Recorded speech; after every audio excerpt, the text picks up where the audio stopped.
Hidden behind the happy images on Facebook is a disturbing reality. Child predators using the site to trade illegal pictures. Illicit images of children, very young children, in sexual poses, in various stages of nudity. Raymond Bouchard, an activist and author, says he stumbled upon this while researching a book on human trafficking.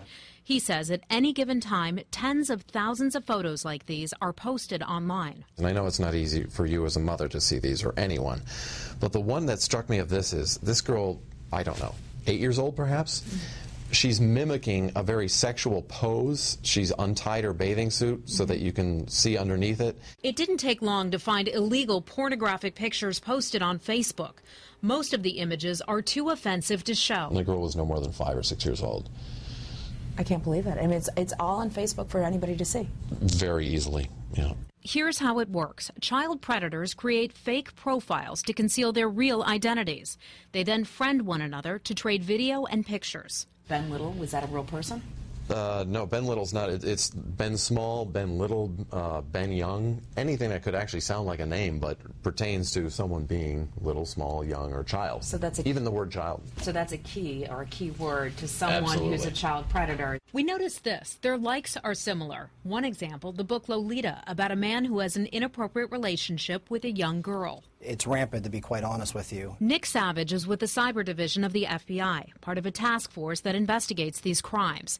He says these pictures are evidence of a vicious cycle. They can meet other people like themselves, form these groups, and go off and again validate their behavior. When they trade these images with others, there's always a sense of they need new material. Child predators are even stealing innocent pictures of kids that could come from your Facebook profile. Like, this is probably the photograph of a young boy after his Little League game, and these guys just stole it off of their Facebook, just cut and paste and use it to send a signal out. Which is exactly what we found in our investigation. What may seem innocuous to a mom and dad may be a turn-on to some sickos out there. Absolutely, it's especially when they're putting it on Facebook and they think only their friends are seeing it. Stolen or illegal images can be reported to Facebook, which removes the pictures from the site. But critics say that's not enough. In other words, they shut somebody out, but they don't lock the door. They just come right back in as another profile, putting up the same images and trading the same information with other pedophiles. That's exactly what Kentucky pastor Jerry Cannon did. He pled guilty in April to charges of posting child pornography on Facebook. He used 13 false profiles to post over 600 images. Bashar said that his group discovered Cannon and reported him to authorities. It's a job he says Facebook should do. But a spokesperson for Facebook tells us, quote, Facebook takes down illegal content as soon as it's reported to us. In the rare case where we believe the content may constitute child exploitative material, we take it down immediately, use our innovative system to block any further sharing of that content, and actually pull it back from any person's page that it was shared with. More importantly, we share the content with the National Center for Missing and Exploited Children and then report the person that shared it to law enforcement. When they see them, they're taken down. Unfortunately, as we all know, they tend to pop up in other places. So, you know, we're chasing the proverbial rabbit down the rabbit hole. Heather Nauert, Fox 5 News.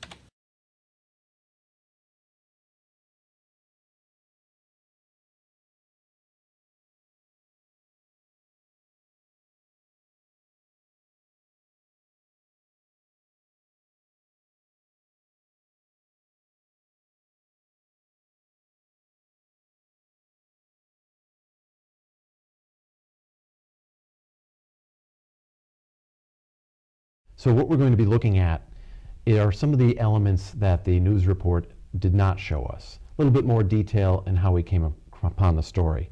But the first thing I want to do is warn people, because as you know, having seen this before, it's extremely disturbing.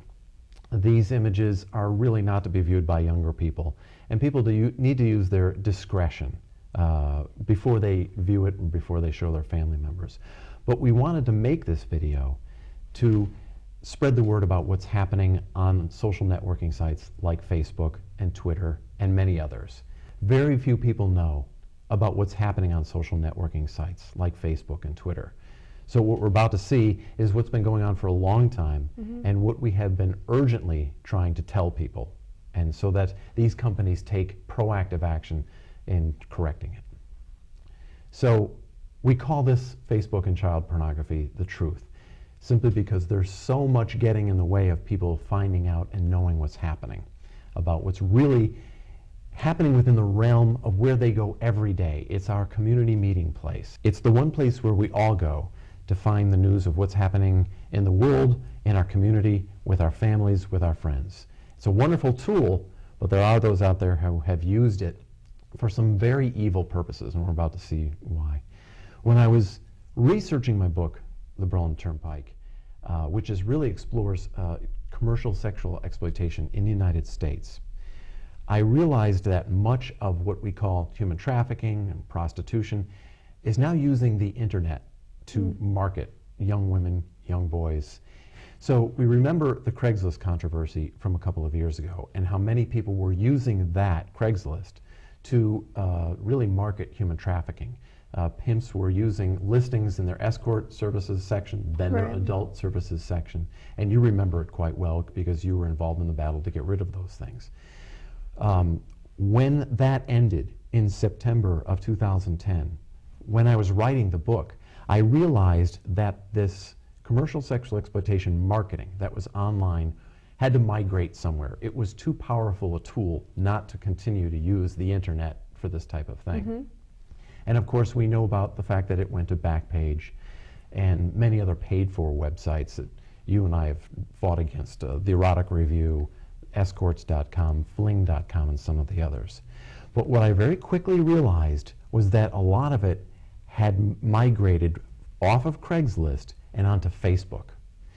And it makes sense if you think about it, because on Facebook you can communicate to people without them communicating to you first. On Craigslist, on Backpage now, people are able to go open their computer and go looking for the escort services, what you and I know as prostitution, human trafficking.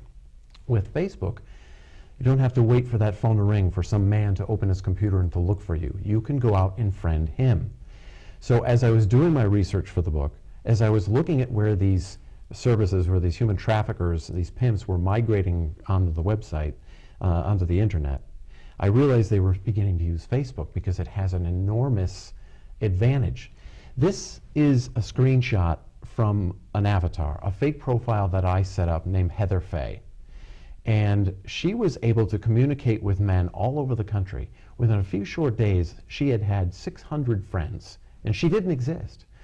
But she was able to say hello to men, say, "Do you remember me?"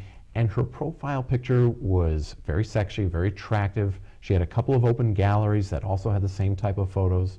So when she friended a man all over the country, and when I say she, I mean she didn't exist, me, they would often start up conversations with her.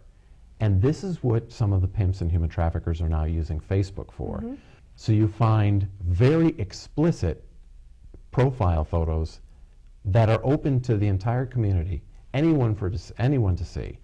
And because of that, Facebook has become now the most popular website for advertising commercial sexual exploitation, because you're not waiting for that cold call to come in. You can knock on anyone's virtual door by setting up a fake profile and putting up very sexual photos like this. Now you see this person has almost 5,000 friends, which is Facebook's limit. So this profile has been up for quite some time. This one, very explicit. And again, these are open to anyone. So many men, if they were to get a friend request from something look like the profile with these shots in it, they might be inclined to see what else that person has going on in their profile. So they'll confirm that friend request. Again, very explicit images. And Facebook does very little to hunt these down or even prevent them from being up in the first place, which is the real problem. Because unless someone is going to report these, then nothing's going to happen. They'll stay up long enough for someone to get 5,000 friends. Again, no censorship. This is an extremely graphic profile photo, and you see their likes are XXXXX and works at XXX. Here we have Spanish of the word prostitute. The profile photo is a young girl leaning into a car, and this depicted a completely naked man. Again, 5,000 people like this. Again, it's allowed by Facebook. So once again, if some men were to get a friend request from a girl dressed like this, they may be very well inclined to confirm and become her friend. Once that happens, then that conversation can begin. Follow me on Twitter. I'm going out tonight. What are you doing today? Where do you live? And so that relationship can begin before they ever meet. And again, she doesn't have to wait for the phone to ring. She can say, call me, or what are you doing? Are you bored? You know, I like this. It offers an extraordinarily powerful tool for human traffickers. But here's what happened, Jeanette. As I was researching the book, and as I looked deeper and deeper into this culture that exists on Facebook, I realized that the profile photos that were open to anyone without having to friend them showed more and more explicitly sexualized younger people. This is a screenshot, a little girl picking flowers, but over here is a young boy about 10 years old, fully nude, and with a link to a video chatting service. And if you click on that, it brings you to this tiny chat site where you can video chat with young children, boy, girl, what have you, and chat with them for money online. But it went even further than this. Many of these profiles had open galleries of nudes, some with explicit pornography, again, open to anyone. For anyone to see, you didn't have to be the friends of these. So these were signals to other people online trading these kinds of photos. And then you see some of the likes that Facebook allows. Now, you know, you have a like for Operation 21st Century, and I have one for my book. We can set one up for our town, our school, our favorite sports team, what have you. Anybody can set up a like. Facebook doesn't censor these likes, so we have some of these here, but some of the others get extremely explicit. And again, Facebook does nothing in any language to disallow it. Now you see pretty little girls, 1,500 likes, nude teen, young nude teen, and incest porn, family incest, orgy porn, 410 likes. This is how some of the users of Facebook who are using it to trade photos of children or other pornographic images find each other. They can do searches for these. This one was too explicit to even show the very young child. Again, Facebook allows all of these. Again, a nude child. No censorship on any of these. But then as we come into some of these profiles of the younger children, in other words, when you look at some of the people who like these activities that we've just looked at, you find commonalities in their open profiles so they can find each other. Here we have a young girl, perhaps 11, 12 years old, sitting at a bar. She likes the book Lolita, Teen Vogue, the movie Lolita, the movie 13, and anything to do with any program or anything to do with Justin Bieber, iCarly, anything to do with something in the tween age, showing about that age group. And if we look across the board of other sexualized open profiles, we see Lolita again, receiving nude pics, pic swapping. Over here you see the friends, kid girl. So an obvious profile of someone looking to trade pornographic images of children. And they go on and on. Lolita, girls 13, nude. And you see the photos in their open profile are of young girls, highly sexualized.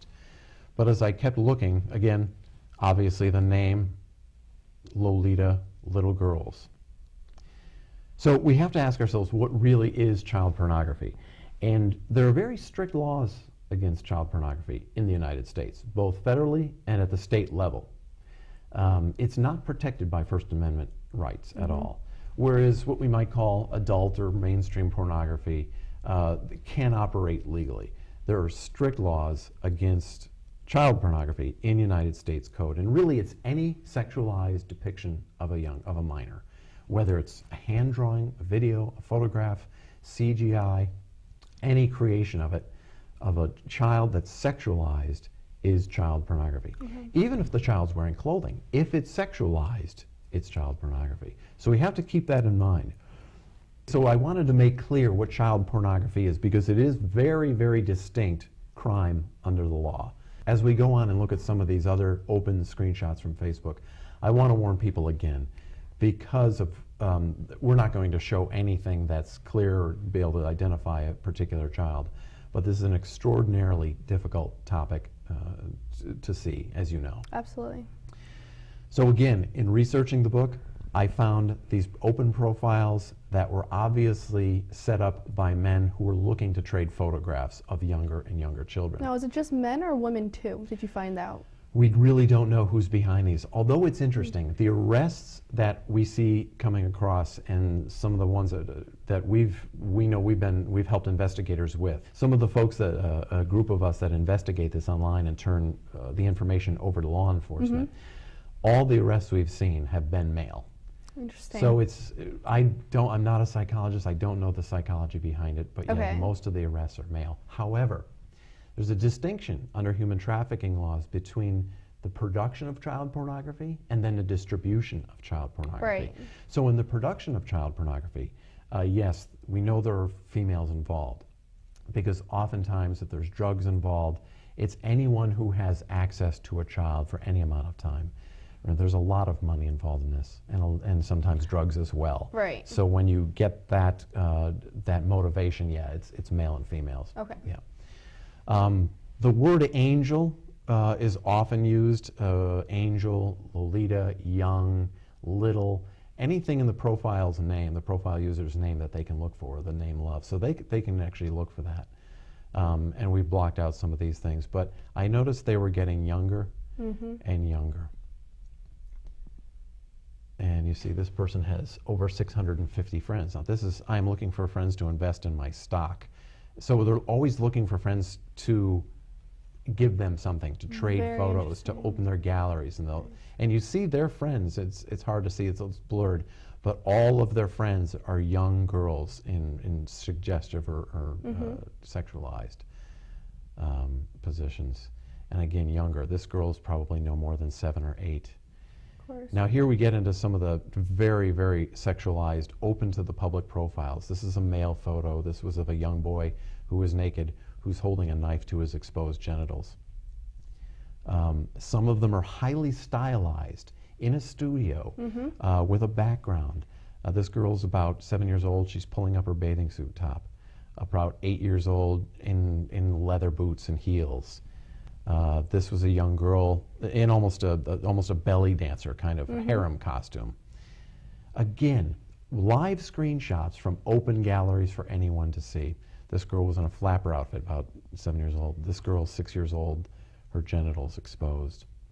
And it goes on and on, outdoor shots. They're smiling. And that's the thing that most people find so... Yeah, what do you think...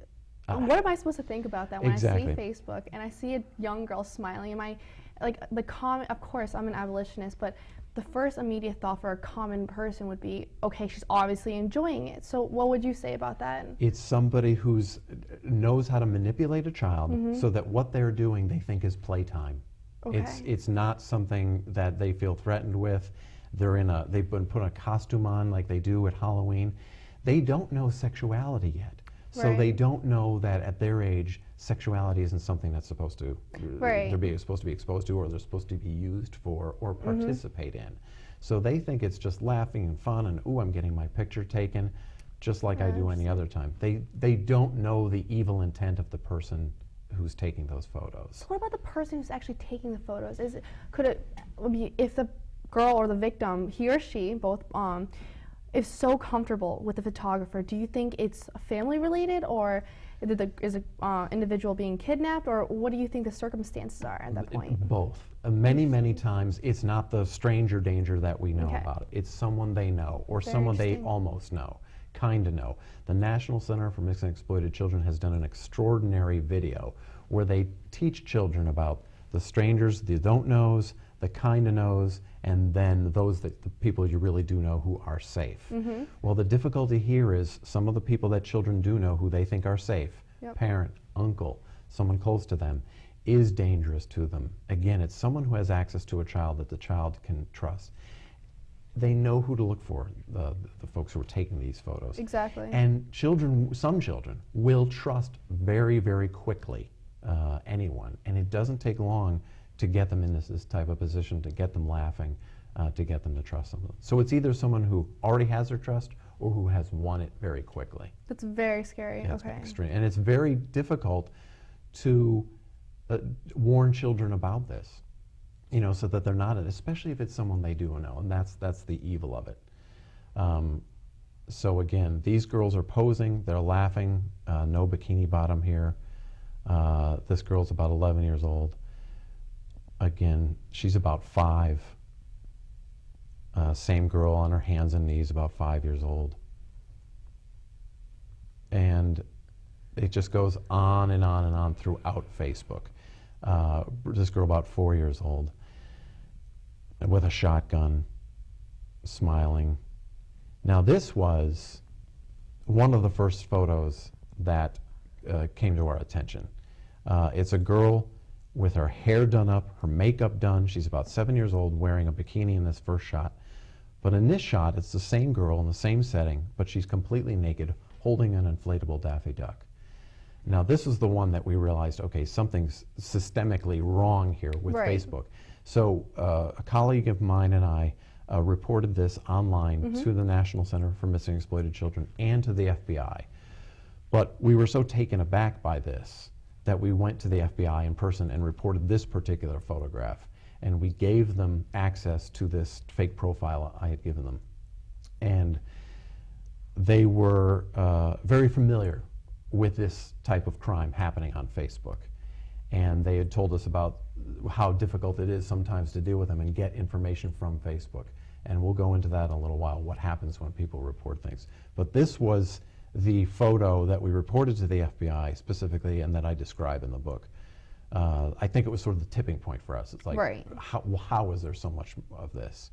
But from there, things get, I hate to say this, but it's even worse. It's not just children smiling and happy and posing as you've seen in this. This girl is not smiling. She's on her hands and knees, her pants are pulled down, and it looks like it's in a common motel room. And you can't see the expression on her face, it's too blurred, but she is clearly unhappy in this photo. This is a girl who's been made to lie with her legs spread, extreme exposure to her. This girl it's extreme exposure. You know, Ray, one thing I find, it's a common thread throughout the pictures that you've found, the demographics of the girls. One, they're white, and between the ages of 4 and 15-ish. Yeah. Is that a common thread? Have you found both girls and boys from different races? And I mean, from what I see from the pictures, I mean, these girls look like regular suburban, like common folk girls. I can't explain it, but that does seem to be the draw. Yeah. This would seem to be, in America anyway, the girl you would find playing in the yard next to you. Right. So yes, that we have seen images of all the way to toddlers, to very, very young. And even to 15 is a little bit old. Once they reach that age where they're beginning to develop as young women, that seems to be in another category. There seems to be that desire amongst these men who are trading these things to be ages of, from toddler up to that age prior to development. But yes, racially, there seems to be that an enormous amount of desire for younger white girls. And I can't explain that. I don't know how to explain that. That's sickening. It's very strange. But you know, these are young girls that have mostly been alone. These are 2 girls together, about age 9, extreme exposure. These are 2 young girls in a sex act. Children piled on top of one another. A group of children, age 10 to 12. A young girl in bed with an older man. This is a clear act of bondage about age 9. A sex act with a girl who's about 5. A sex act with a female and a girl about age 5. More bondage. And it goes on from there. I think people are getting the point. This is a young girl about age, say, of 7, fully nude, tied to a toilet. And this is a young girl tied down to a chair with a man behind her. So, you know, and this is more the face of that young girl, and that's not a happy face. So what do these guys do, or guys or girls, I'm going to say both, what do they do once they make that initial connection with these toddlers or That's a very these good victims? question. Remember, they're not communicating with the children. The photos of the children are their stock and trade. It's what they use as their currency. Very So they interesting. have these profiles we showed earlier, and that's how they begin to communicate with each other. Now remember, for the first time in history, these pedophiles who have this compulsion to see these photographs, to produce these images and videos, are able to communicate globally with total anonymity across language barriers, geographical boundaries. They're able to talk to each other across the world now, put up these profiles, put up these activities and likes, put up a few photos to say this is what I'm into and this is what I'm looking for, and with a few clicks of the mouse on a Facebook profile, and sometimes they'll have dozens of fake paid Facebook profiles, they're able to find each other and say, okay, I've got galleries of this, what are you looking for? And they can either use Facebook and use a gallery there, or they can then, once they find each other, work off of Facebook and trade. If I have a gallery depicting this, or I have videos of this, I'll show you mine, if you show yours, that kind of thing. And it's not money that's being traded when they're online like that. It's the actual images and videos of these children that is their currency itself. So basically, Facebook has become the 21st century, the 21st century pornographic pedophile portal, basically. That's a great way to put it. It really is. That's just sickening. And see, they've never been able to do this before. Child pornography, before it was illegal, they would have to find it on the street in print, and then when it became illegal, it would have to be physically traded. But now, with the digital age, it has exploded simply because all you need now is an online computer, a camera, and a child. Before, you needed printing presses and distribution, but a lot of people have access to those three things: a computer, a photo, a camera, and a child. So remember, though, many of these are trophy shots. It's here's what I did, and they're very proud of these images and these videos, because they are not just taking photos of these childs, they're the ones that are actually abusing them. And so they'll photograph it, they'll videotape it as their trophy to put on the wall, as their accomplishment. And so they trade it to sort of show their bluster, to show what they've done, what they've been able to do. A literal trophy. So would that even consider commercial sexual exploitation in the realm of like rule of law and politics? Yeah, it is under certain law. This, as I said, the manufacturing of this is considered human trafficking. Okay. And once you begin to trade it, then it gets a little sketchy as to where it falls under the law. But the law is so strict in this, even owning it, downloading, it can be considered illegal as well. Okay. So, but as far as international law, obviously some countries are, and with the internet, and this is where the difficulty comes in, is because Facebook has hundreds of millions of users and hundreds of millions of photos being uploaded every hour. There's no policing of this activity, so they're able to get on, contact each other.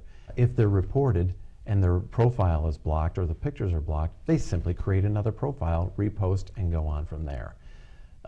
It's a great community, obviously. The Facebook groups, secret groups.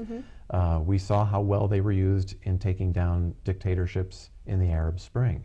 However, they can also be used for evil as well. With these secret groups being created by pedophiles who want to create, this, as you said, this pedophile portal, and it's really what it is. Yeah.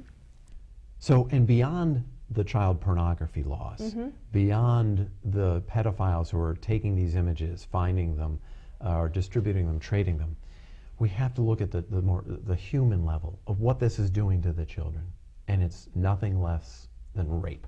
Right. The commercialized rape of these children. Yes, the photograph is horrible, but think of what happens before that photograph is taken, sometimes during it, and especially afterwards. The violation that happens to these children not only is recorded and put on the internet and never goes away, worse than that, the violation that happens to that child's heart and mind and body goes on for a lifetime. And it happens to so many children. and we have to remember what's behind these photos and videos. And for the first time in history, these pedophiles are validating each other. It's like, look how many people are doing this. Oh, this is I've got a community now. I'm not just operating in a basement someplace. I've got hundreds of thousands of friends who are doing the very same thing around the world, and in a way that makes it okay in their own mind to do. So that seclusion is taken away, and now they've become emboldened by the fact that this depictions of rape and other acts against these children is acceptable in their mind. And the fact that it's on Facebook, well, everybody uses Facebook. Exactly. Everybody uses Twitter, Microsoft Live. So if it's here and it's acceptable, then wow, isn't that, it validates them even further. Right. You gave a great presentation of like what the realities of Facebook, has to offer in terms of like child pornography and the secret portal for pedophiles. So what can the common folk do? There's actually quite a bit, because we've really been working on this for over a year, and we've set up a few tools for people to use. And I give this presentation to anyone who will listen, and you've asked the question, everybody asks, oh my gosh, what can we do? Right. There's got to be something. Now, you can report directly to Facebook on Facebook itself, which is great, but there's a couple problems with that. So we'll take this photo, which is the one we first reported to the FBI, and we'll go through what happens when you report to Facebook and what doesn't happen. Under every photo on Facebook, some people don't realize this, but if you look around, there's an options button and report this photo. So if you click on report this photo, you come to this screen will pop up, and you can, all these different choices come up as to what's happening on it: graphic violence, hate speech, and nudity or pornography. So we say we select that one, and then we're going to report it directly to Facebook rather than message this person to remove it. And Facebook will then say, oh, you can report up to 5 other photos in this gallery if you want to, but only 5. If the gallery has 500 pictures in it, you can only report 5 photos. So here we've picked out 5 photos in this gallery to report, and this is what you see after you hit the report button. Okay.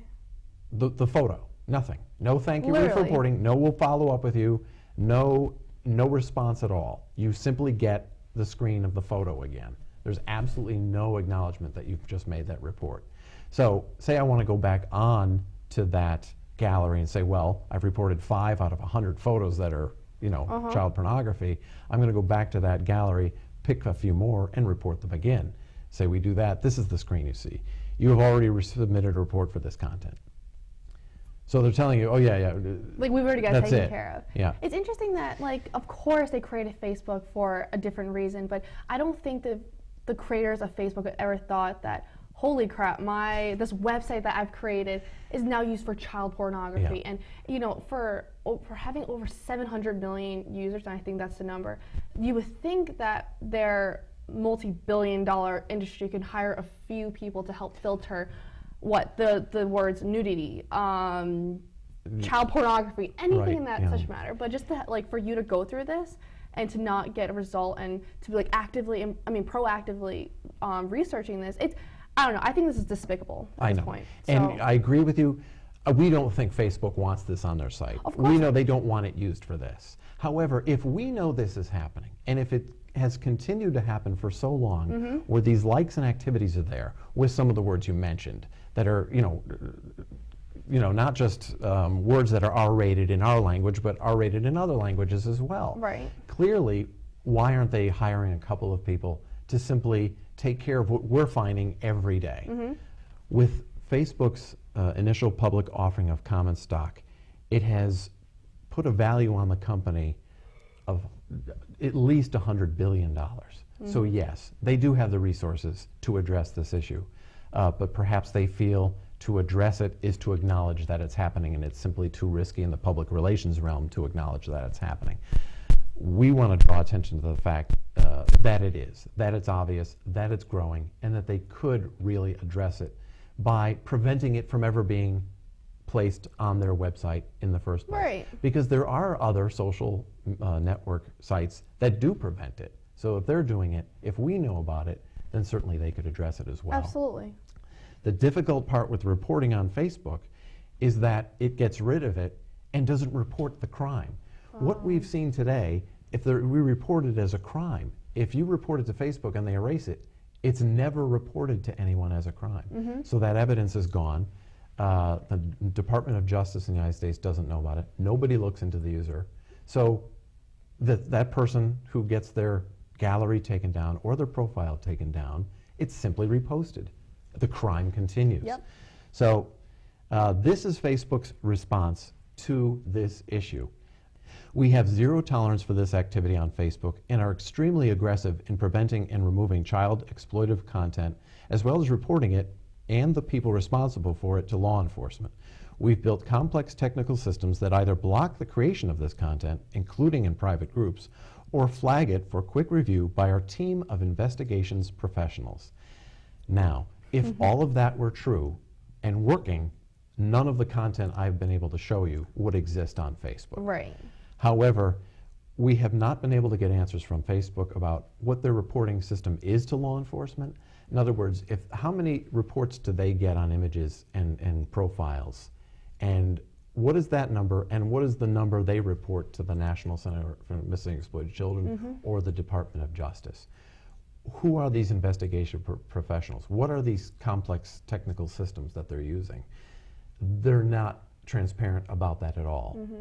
And of course, we question the effectiveness of it because these things are still up every day and growing. So now Facebook isn't alone, obviously. It's not the only social networking site out there. There are many more. And Twitter is exploding with this because it's so fast and so quick. And instant gratification, that's what our generation's about. Exactly. And you can get so many followers so quickly. Yep. And again, these are some screenshots from open Twitter accounts. So it's extremely easy to get people following on Twitter to know certain words to look for. This is a young boy nude and tied up on a open Twitter account. And again, nude children all over Twitter. And it doesn't take much to realize what's going on behind some of these things. One thing I noticed about the slides that you offer about Twitter, well, I don't personally use Twitter, but I know a lot of my friends, even on Facebook, they use the hashtag symbol, which I guess is kind of like the equivalent of the like on Facebook. Yes. So I guess even with Twitter, I guess do you think a lot of pedophiles use the hashtag or to link up with each other? But I guess like my real question is, why hasn't Twitter been able to filter those hashtags? I mean, they're using crazy words like cum, like slut, young. Slut, I love penis. these. I mean, Young, I these know. are words that should be X-rated. I'm sorry, they are X-rated, but it's unfathomable at this point. That they're allowing @young, love youngs. Yes. Yeah, it's pretty obvious what this is. I can't speak for Twitter. It's just out there, and you're right, the hashtags are like the likes on Facebook. You can put in a search for it and find all those hashtags, and they know not just the words that are obvious to you and I, but they know their own code words, like Lolita and Angel Love and Young Love and things like that, where they know to find each other, and they can find lists of people and hashtags that are posting this kind of stuff. Again, if they know about it, if you and I can find it as civilians, why can't the companies with enormous resources do something about this? And that's what we're asking them to do. So I have one major question for you. I mean, like, even before, I even met you, or not even so, but even you told me about this issue, I've been on Facebook for about 8 years now. I know the time frame, but I haven't not seen one single pornographic picture of a child. Yeah. And I guess for the common person's mind, I guess you have to say, like, okay, well, I'm obviously not complicit in it. I don't see it, so why should I even care about it? What would you say about that? I understand that. You may not come across that. As a male, you might, because you might have the females who are trying to draw you into the commercial sexual exploitation side of things. It's what we call tugging. They bring you in. Oh, interesting. Okay. But again, if you're not putting in some of these words to search, if you do a search on Facebook, it might be for someone's friend or somebody who else likes your college or somebody else where you work. You're probably not going to be looking for some of the phrases we've seen here today. But if you were to look for nude teen, young nude boy, you'd find hundreds and hundreds of them just in a matter of minutes. It doesn't take much time at all. It's extraordinarily easy portably. It's as though if you and I were driving down a commercial road outside of any city in America, and there were strip malls and little motels and maybe a massage place. We don't know what's going on there, but we're on our way to our store, on our way to the grocery market, on our way to Walmart. We really don't know what's going on inside of that little motel room, but we really do. You know, there's not much, you know, so it's what's hidden right behind the surface of our daily lives that is the most dangerous. And these pedophiles, the human traffickers, the pimps, the Johns, and everything that you and I have worked against for so long, they are able to operate just under the surface of normal society because we don't really look for it in our common day-to-day. And that's what's the commonality of our my generation at this point. We're just looking for instant gratification, and we have our heads stuck in the sand. I'm going to say it. The majority of my generation, we're just apathetic citizens, but well, having you raising this awareness, I mean, with with Facebook and Twitter, the two main social networking sites that we all use all day long, and the fact that it is complicit and actually generates this hidden lucrative business, it's really scary to me, because I didn't even know about this, and I've been working on this issue for 8 years. So, I mean, what do you think Facebook should do at this point? We'll show you a couple things. Okay, and that's a very great. good idea. Yeah. So here's a few things we've set up for people to do. One is on causes.com, we've set up, forced Facebook to block all child pornography. And this is growing by leaps and bounds. Oh, that's great. And this is where we post news to this.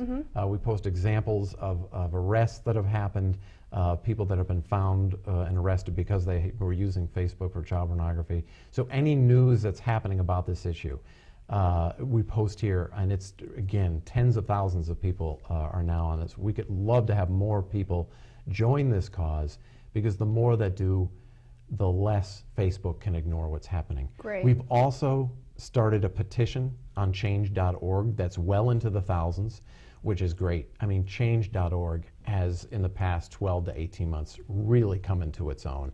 And it's amazing what's happening with it, because things aren't taking weeks or months when they get a change.org petition going. It's sometimes a matter of hours, and we've seen that happen recently. Absolutely, so absolutely. We really hope people go and sign up on this petition at change.org called Stop Child Pornography and Child Sex Trafficking on Facebook.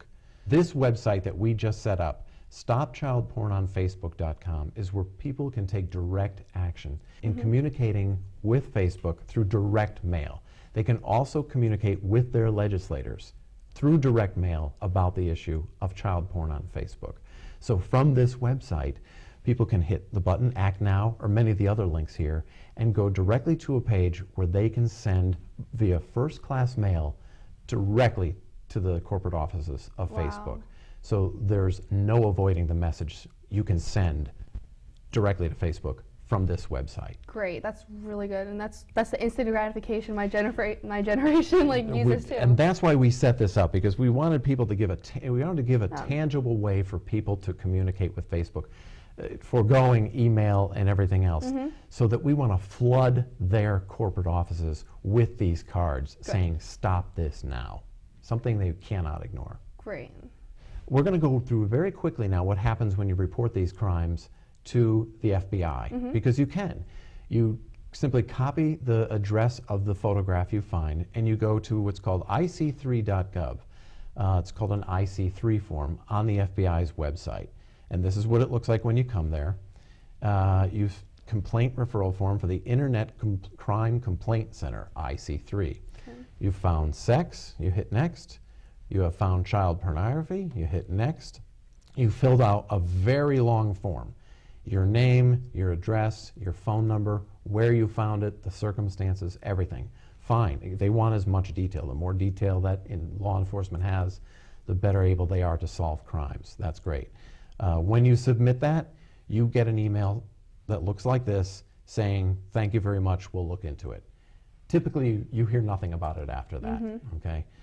You can also report the same photograph at the National Center for Missing and Exploited Children at their cyber tip line. You click here. Right down here it says Report Child Pornography. It's a little hard to find. And then again, you fill out this form. You can do this anonymously, but you fill out the type of incident, where, you know, a few things about where it's happening. They want to know the website where it was found.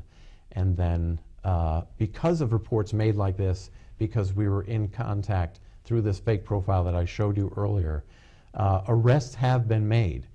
This is one report we made about a man who is calling himself Terry Lewis on Facebook.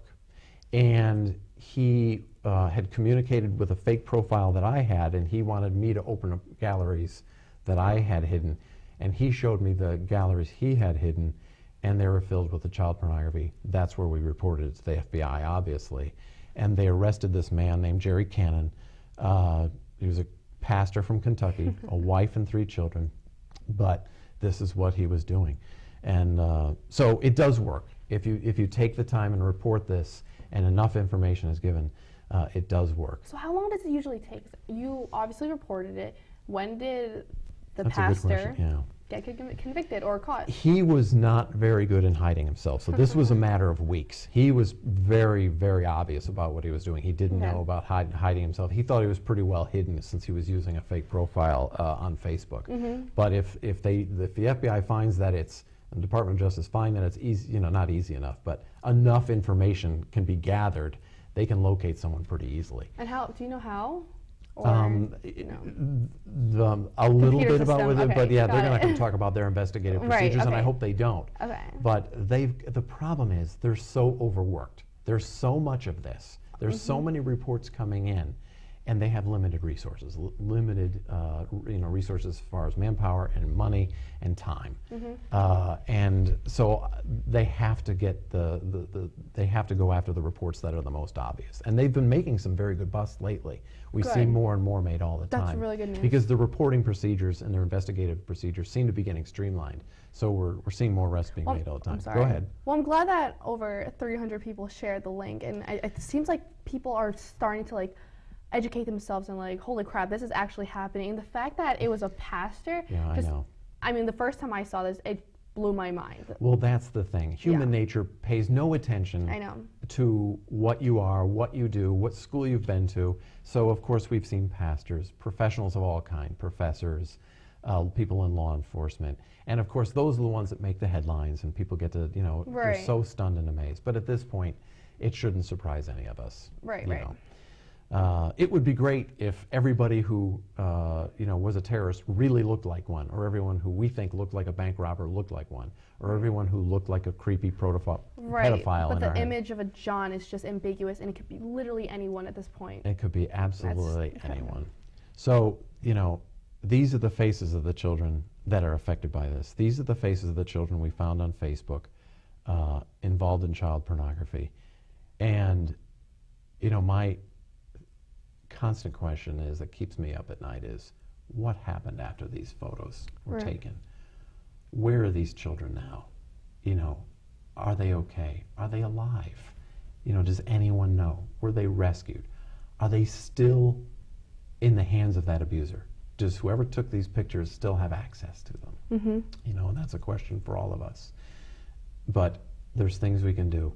Stop child porn on Facebook.com, causes.com, change.org, and contact your legislators, contact Facebook through all these systems, and we can get this thing stopped. Absolutely. Thank you so much for sharing this. This is definitely an urgent issue that needs to be pressed. Yeah, we think so. Thank you. Thank you for letting me expose you to this, because it's not easy to see these things. It's not. It hasn't been. It takes a lot of courage to do what you've done, just to expose yourself to it this much, to allow yourself to be educated, and to everyone watching this, to look this far into it and stop ignoring it. It's a fantastic, you know, community we're trying to build in this to protect these children. Absolutely. So thank you for your courage and all your work.